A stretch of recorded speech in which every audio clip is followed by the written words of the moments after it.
Okay, so in this section what we're going to be doing is mobility and loosening of the shoulder. So the shoulder can be quite complex. There's 17 muscles running through the shoulder. So first off, the mobility and how it moves. So first off is flexion. So you're keeping your whole arm straight, and flexion is just coming up just above your head from in front of you and coming back down. Okay, extension is your arms by your side and you're bringing it backwards. Okay, extension of the shoulder.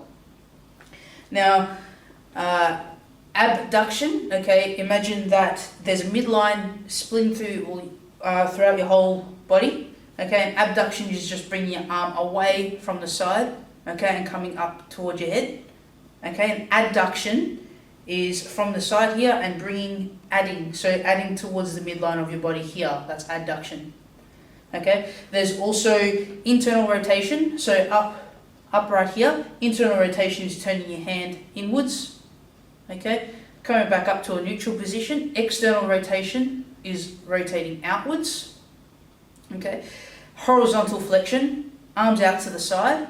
Horizontal flexion just coming across your body this way, okay, and coming back.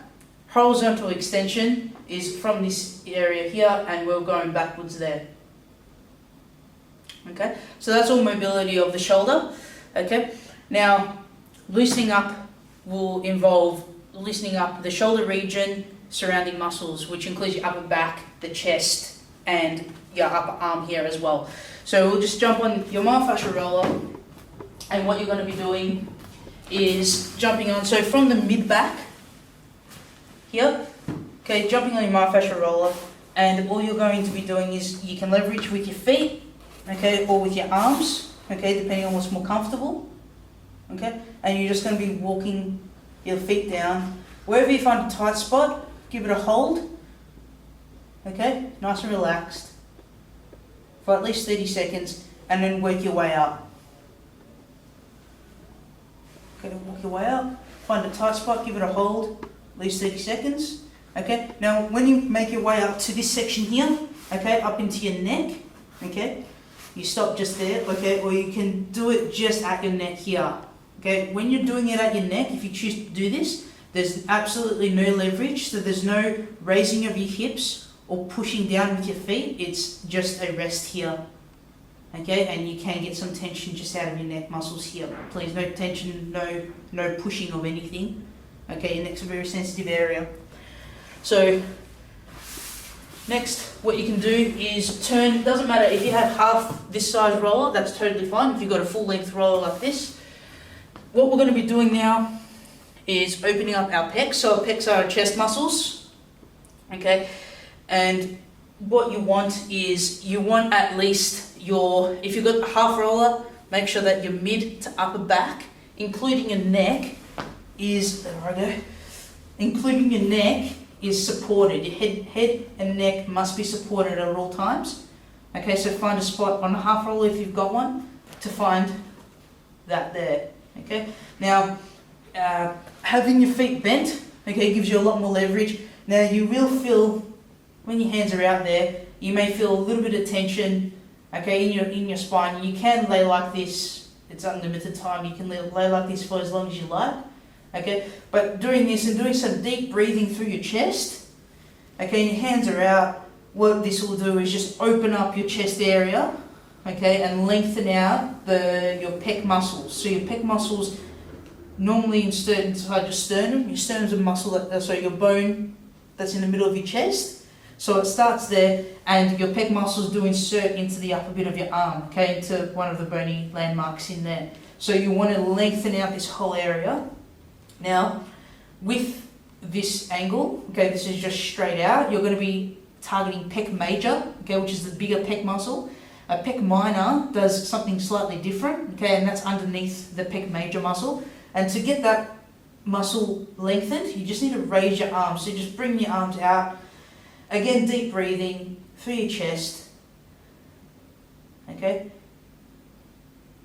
You can also, if you want to feel more targeted, you can bend your elbows, okay. If you're not feeling anything with straight arms, bend your elbows here, straight out.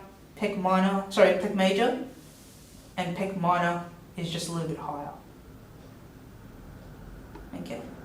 Now, So that's it for the myofascial roller. To get off the myofascial roller, when you're in this position, okay, make sure you can get up nice and stable like this, or you can just roll off to one side, okay, nice and safely like that.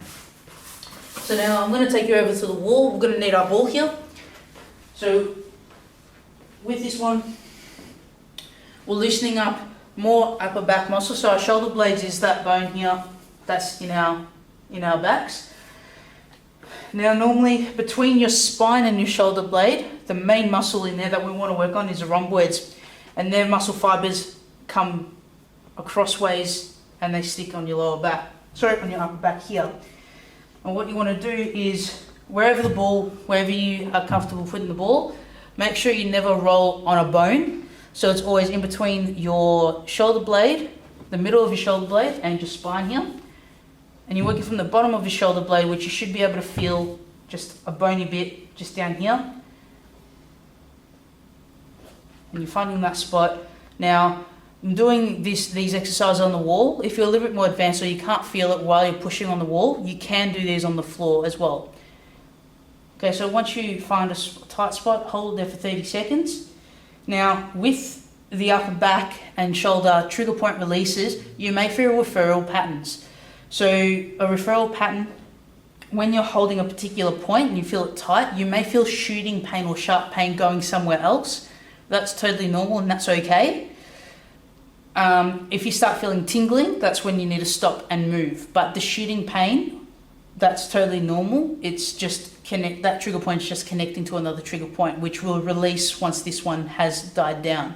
So hold it for at least 30 seconds, and you can roll on the wall if you like, or pick up the ball and move to another section. Okay, so you want to work up the edge of your shoulder blade. Okay, and you can also work up the erector spinae muscles, which come up along your spine up here. They work all along your back to support your spine. Okay, roll around, find a tight spot, hold it for at least 30 seconds, and then move on to another spot.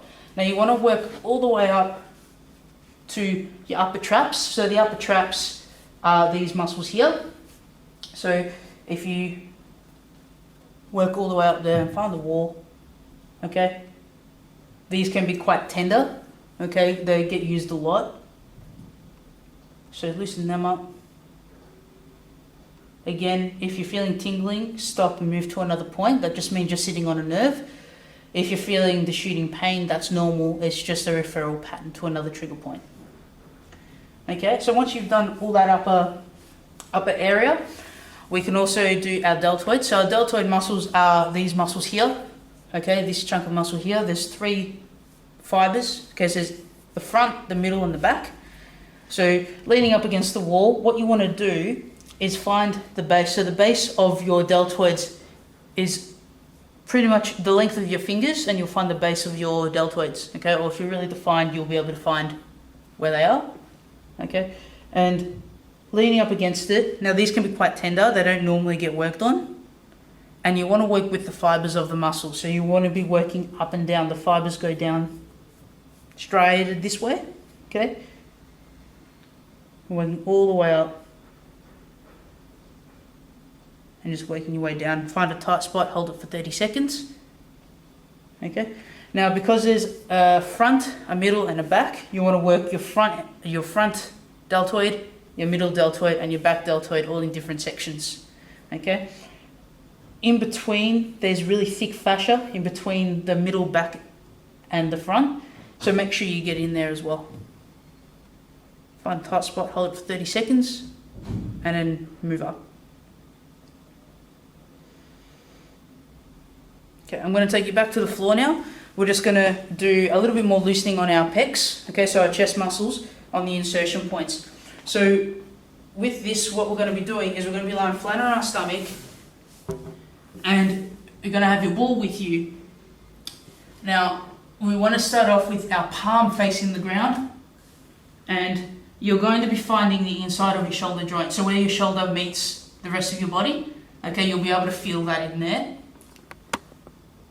Okay, we're just going to place the ball here, and what you're going to do is leverage your weight. So we're going to be leaning over to one side, and you'll definitely feel that in there. Once you feel a tight spot, hold it for 30 seconds and then move along. So with loosening up your chest and your pecs, hop up and move the ball around. I don't recommend you rolling on the shoulder. Okay, hold the spot. Now, your palm's facing down at this stage. Okay, this is the normal position for the shoulder. However, if you want to get more targeted and more specific, you can turn your hand outwards or the other way to get more release in that particular area. Okay, so turning your palm all the way up to the ceiling. Also raising your hand upwards. Okay, you'll feel different parts, different positions. Okay.